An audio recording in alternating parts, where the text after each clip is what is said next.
جہاں بھی ہے محفوظ ہے، اور جہاں بھی رہنا ہے محفوظ ہی رہنا۔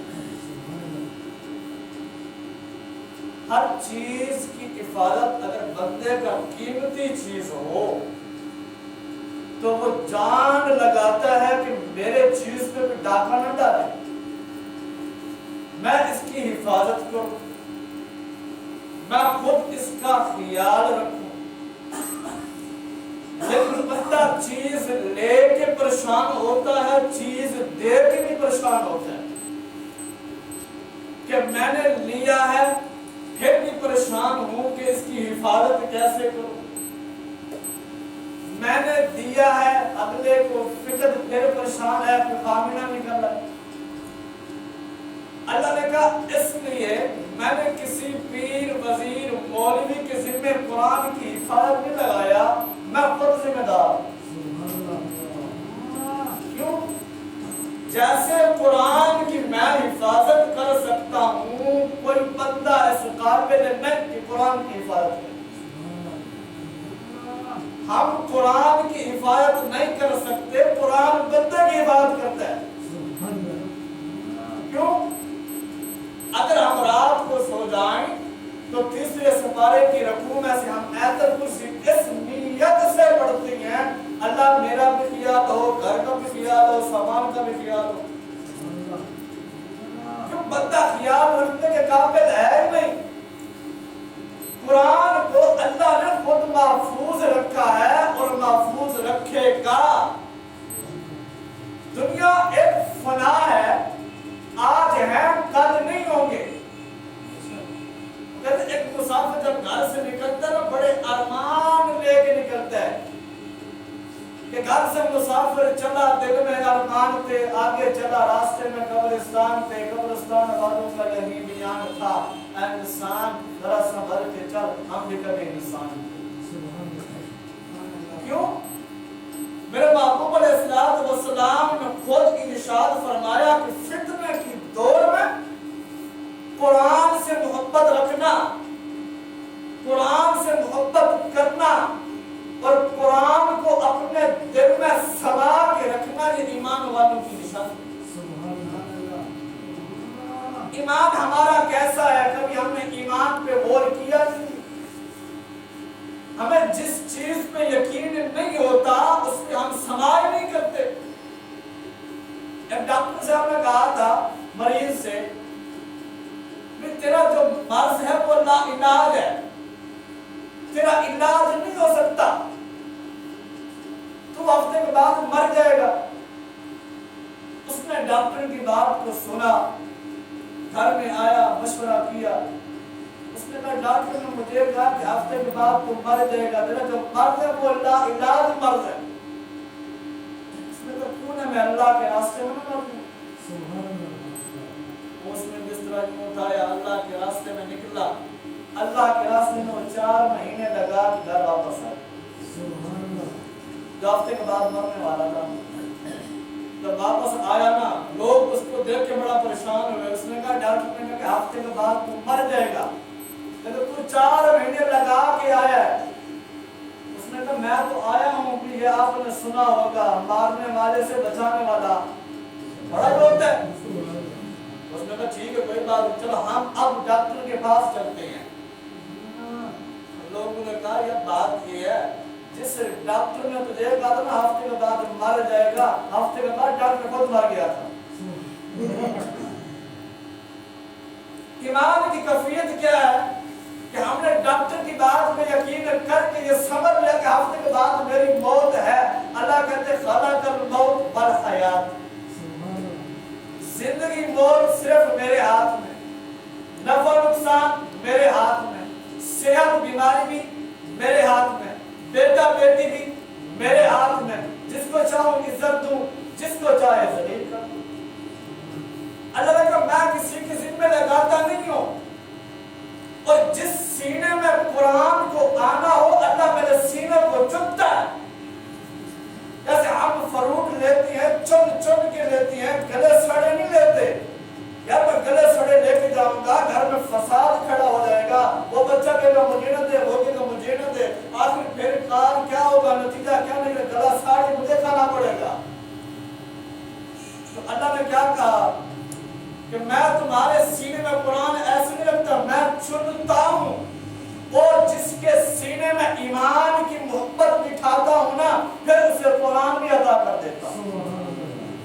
ایمان اور قرآن ان دونوں کی جوڑ ہے۔ آپ کافر دیکھ لیں، آپ یہودی دیکھ لیں، آپ عیسائی دیکھ لیں، آپ سکھ دیکھ لیں، آپ غیر مسلم دیکھ لیں، ان کے پاس قرآن ہے نہیں؟ کیوں؟ قرآن وہاں ہے جہاں ایمان ہے، اور اللہ نے ایمان بھی اس بندے کو عطا کرنا ہے جس کے سینے میں نبی کی محبت ہو۔ ایمان لے کے نبی کی شریعت کے خلاف چلنا، اللہ کے حکم کو نہ ماننا، قرآن سے محبت نہ کرنا، نماز میں دل لگی نہ لگانا، تو اللہ ایسا ایسا ہر چیز چھین لیتا ہے۔ لیکن محبوب سے پوچھا گیا آقا ہم نماز نہیں پڑھتے، قرآن کی تلاوت بھی نہیں کرتے، اس کا کیا نتیجہ نکلے گا، ہمارے ساتھ کیا معاملہ اللہ کرے گا؟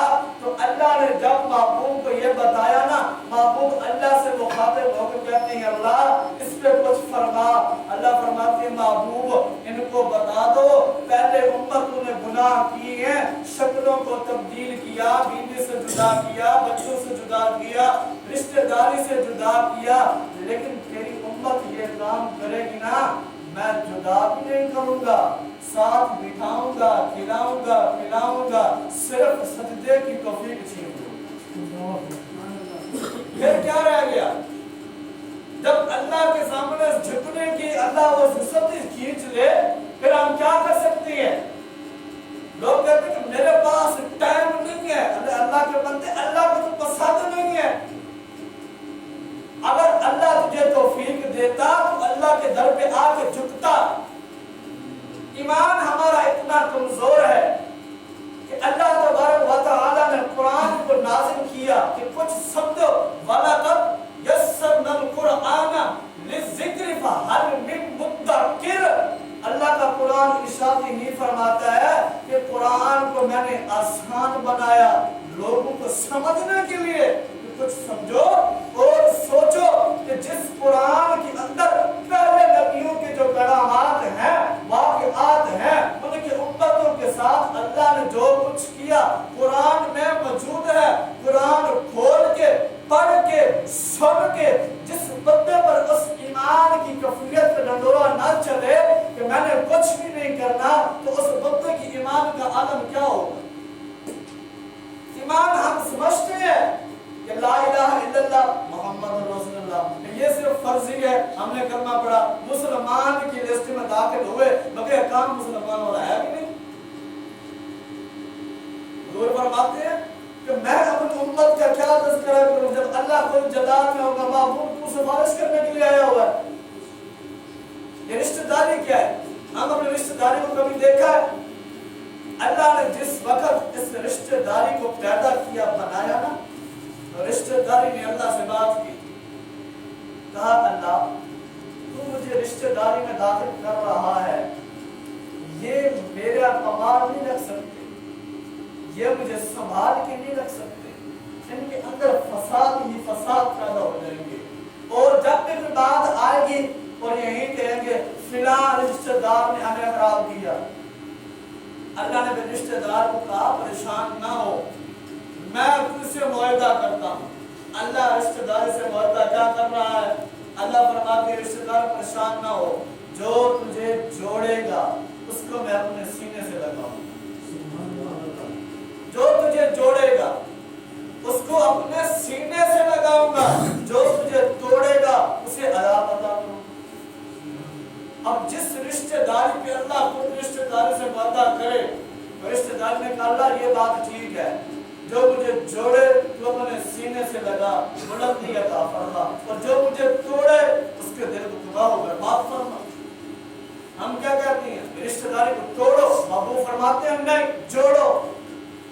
کینچی اور سوئی، کینچی بڑا ہے، ہاتھ میں آ کر یوں پکڑو وہ کاٹتا ہے، سوئی بیچارہ سستا ہے، 5 روپے کا ہے یا 10 روپے کا ہے، کینچی 100 روپے کا ہے.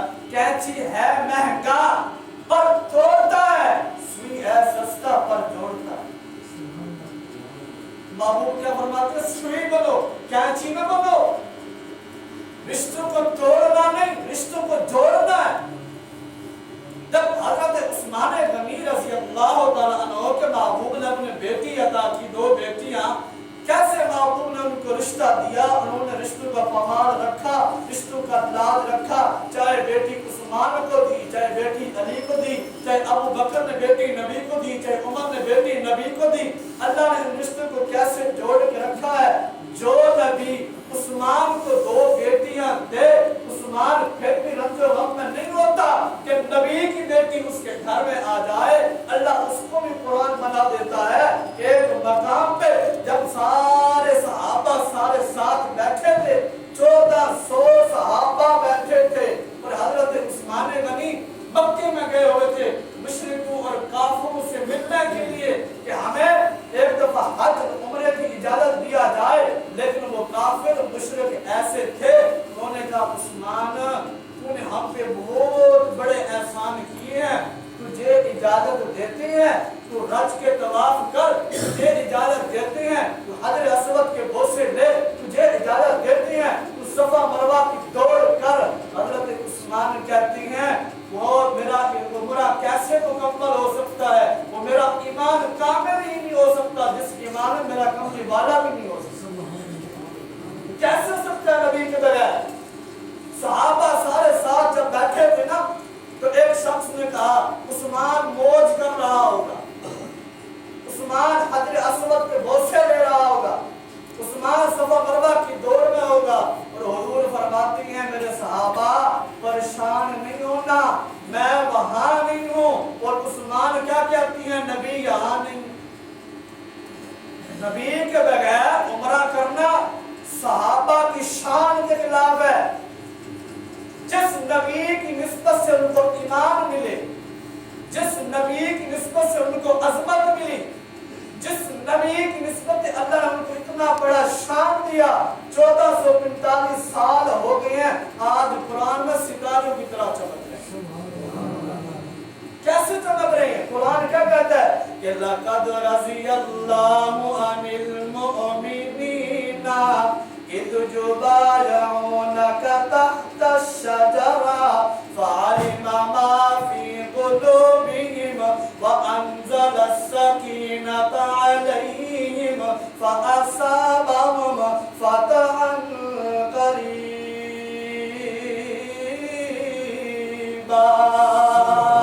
اللہ کا قرآن کہتا ہے صحابہ بڑے شان والے، صحابہ بڑے مقام والے، صحابہ بڑے عظمت والے، صحابہ بڑے بلندی والے، صحابہ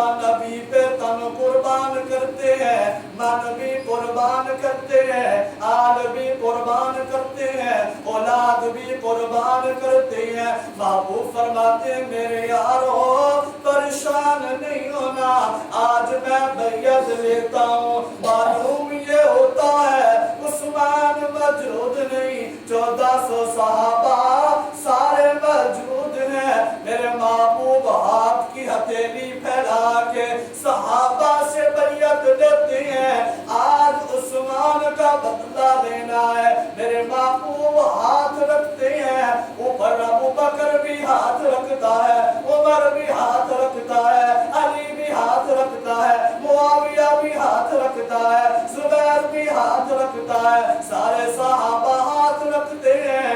اللہ جبرائیل کو بھیجتے ہیں، فرماتے ہیں محبوب ہاتھ پیچھے نہ کرنا، محفل بڑی سونی ہے، یار بڑے سونے نے، آج محفل نو نہیں چھڑنا۔ محبوب فرما دینے اللہ میں دست بیعت لئیے، 1400 صحابہ دے ہاتھ نبی دے ہاتھ دے اٹھتے۔ ایک صحابی کہنے لگا سونے جب عثمان ہوندا اج او بھی بیعت دے ہاتھ رکھدا۔ محبوب کہندے پریشان نہیں ہونا، تھلے میرا ہاتھ ہے، اتے 1400 صحابہ دا ہاتھ ہے، اتے عثمان دا ہاتھ ہے۔ اے میرا ہاتھ تھلے وے اتے 1400 صحابہ نے تے اے ہاتھ عثمان دا۔ اللہ اعلان کردا ہے لقد رضی اللہ، سونیا میں راضی ہو گیا، اعلان کر دے ہاتھ پیچھے نہ کری، تھلے تیرا ہاتھ ہے اتے میرا ہاتھ ہے، تھلے تیرا ہاتھ اتے میرا ہاتھ۔ معلوم اج ہوندا ہے صحابہ کچے ہتھاں وچ نہیں، جس صحابہ دی عظمت اللہ قرآن وچ بیان کرے حضور بات کرتا ہے۔ اللہ فرماتے ہیں صحابہ کی شان کو مان نہ مان، تو قرآن سے نکال کر دکھا کیسا میں نے ان کو بلند مقام دیا کہ اللہ کا فرماتے ہیں محبوب ہاتھ پیچھے نہیں کرنا، تیرا ہاتھ نیچے ہے، اوپر صحابہ ہے، اوپر پھر عثمان کا ہاتھ، نیچے پھر ان کا ہاتھ، پھر اوپر میرا ہاتھ۔ جیسے قرآن دو گدوں میں موجود ہے نا، صحابہ دو ہاتھوں میں موجود ہے۔ اللہ اور نبی کا ہاتھ کچا نہیں ہوتا، کافر لاکھ کوشش کرے صحابہ کو مٹانے کے لیے، صحابہ کل بھی تھے، صحابہ آج ہیں، صحابہ ہمیشہ رہیں گے۔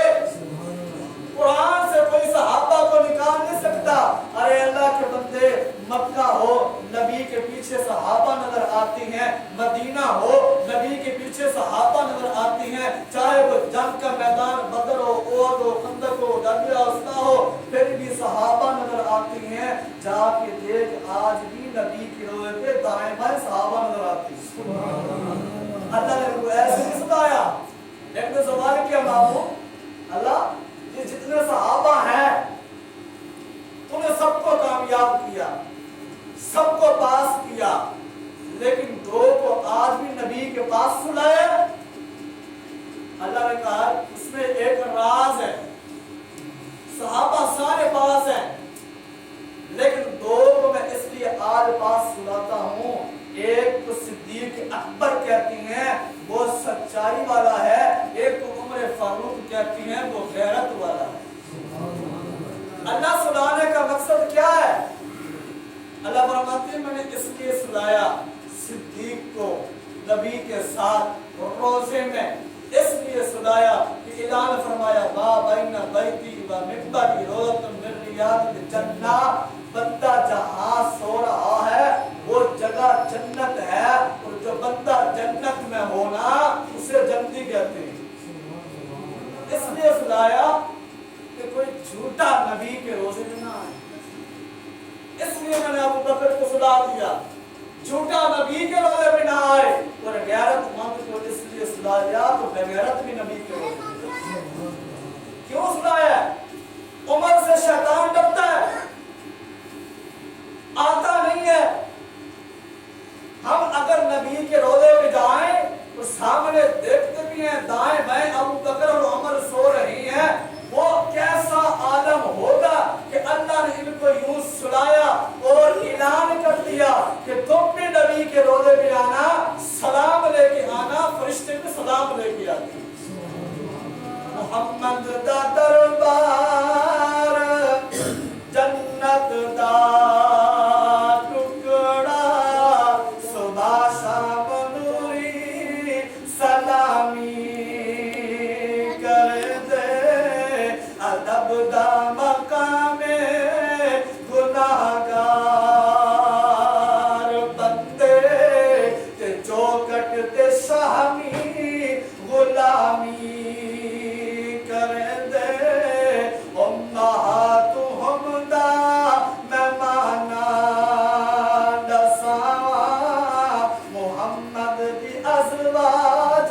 دی عزت کردائیں اے شادی دی عزت کردائیں جد بستر تہائی وہی آدھی اے حق دا پاک بیائیں اے شامائیں جد عصمت دا قرآن گواہ مدنی دی راحت لسائیں اے شامائیں طیبہ طاہرہ لقب میرا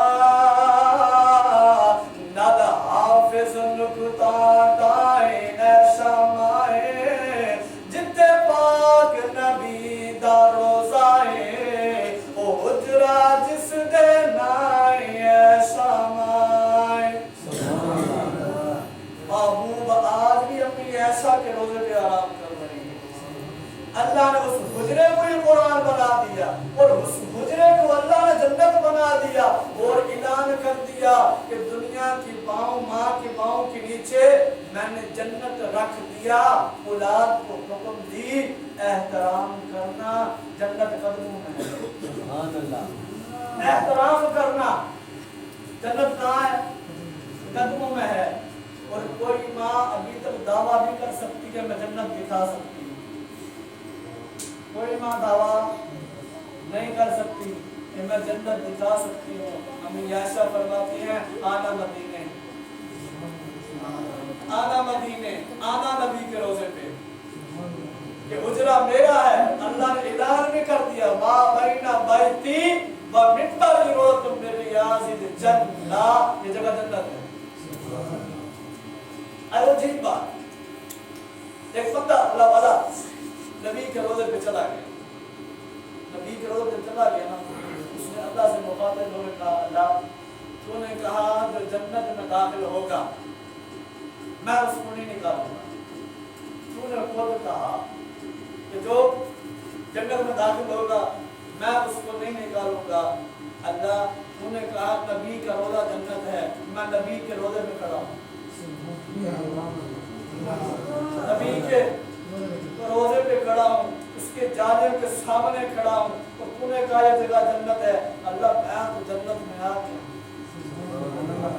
آپ کو نہ نکالنا کیوں علماء یہی لکھتے ہیں کہ اللہ آپ سب کو مکہ مدینے لے جائے کہ آپ مکے پہ جب نظر پڑے نا پہلی نظر جب کی پڑے جو دعا اللہ سے کرو گے نا اللہ فوراً قبول کرے فوراً قبول پہلی نظر بس مکے پہ پڑے اور ایک بابا گیا وہ جہاز پہ بیٹھا تھا وہ جہاز سے جب سے اترا نا اس کی نظر اچانک اتر رہا تھا جہاز نظر بیت اللہ اب حاجی صاحب 2 گھنٹے کی دعا مانگے 1.5 گھنٹے کی دعا مانگے 1 گھنٹے کی دعا مانگے اتنا نہیں مانگتا لیکن بابا نے صرف 2 سیکنڈ دعا کی کہا اللہ جدو بھی منگا جو بھی منگا جتھے بھی منگا میں دیتا رہوں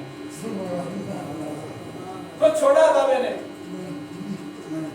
جو بھی منگا جتھے بھی منگا جدو بھی منگا جب بھی منگا مطلب میں دیتا رہوں بابا نے بھی چھوڑا ہے بابا ہی ہوتے ہیں اللہ فرماتے ہیں بابا کہ میں کیا کروں مجھے یہاں اولاد کہتے اللہ بابے کو ذلیل کروائی ہمیں دکھا اس کو جان چھڑا تو گھر میں نو ہو تو وہ بھی کہتی ہے کہ جان چھڑا اللہ بابے کو اٹھا اور جب مسجد میں آ جائے امام کو دم کرتا ہو بابا تو امام کہتا ہے اللہ بابے کو اٹھا ساڑی سے جان چھڑا تو اللہ فرماتے ہیں دیکھ مولوی دعا کرتا ہے بابے کو اٹھا تو پھر بھی نہیں مرتا اولاد دعا کرتا ہے اللہ ابے کو چاہ تو پھر بھی نہیں نو بھی دعا کرتی ہے اللہ بابے کو چاہ ساڑی جان چھڑا اللہ نے کہا اگر تیرے کرتوت دیکھوں تو دل کرتا ہے تجھے اٹھا لوں جب تو رات کو اٹھ کے کم جب آتا ہے نا سفید داڑھی لے کے میرے سامنے آ کے بیٹھتا نا اللہ معاف کر میں کہتا ہوں چھک تیرا کیوں یہ بابے گھر کے رونق ہوتی ہیں جب چلے جائیں گے پھر احساس ہوگا بڑے گھروں میں موجود ہیں اگر چور کہیں سے گزر رہا نا بابا کہنا وہ کہے گا کہ کوئی جاگ رہا ہے ادھر نا ہم مذاق بناتے ہیں خدا کی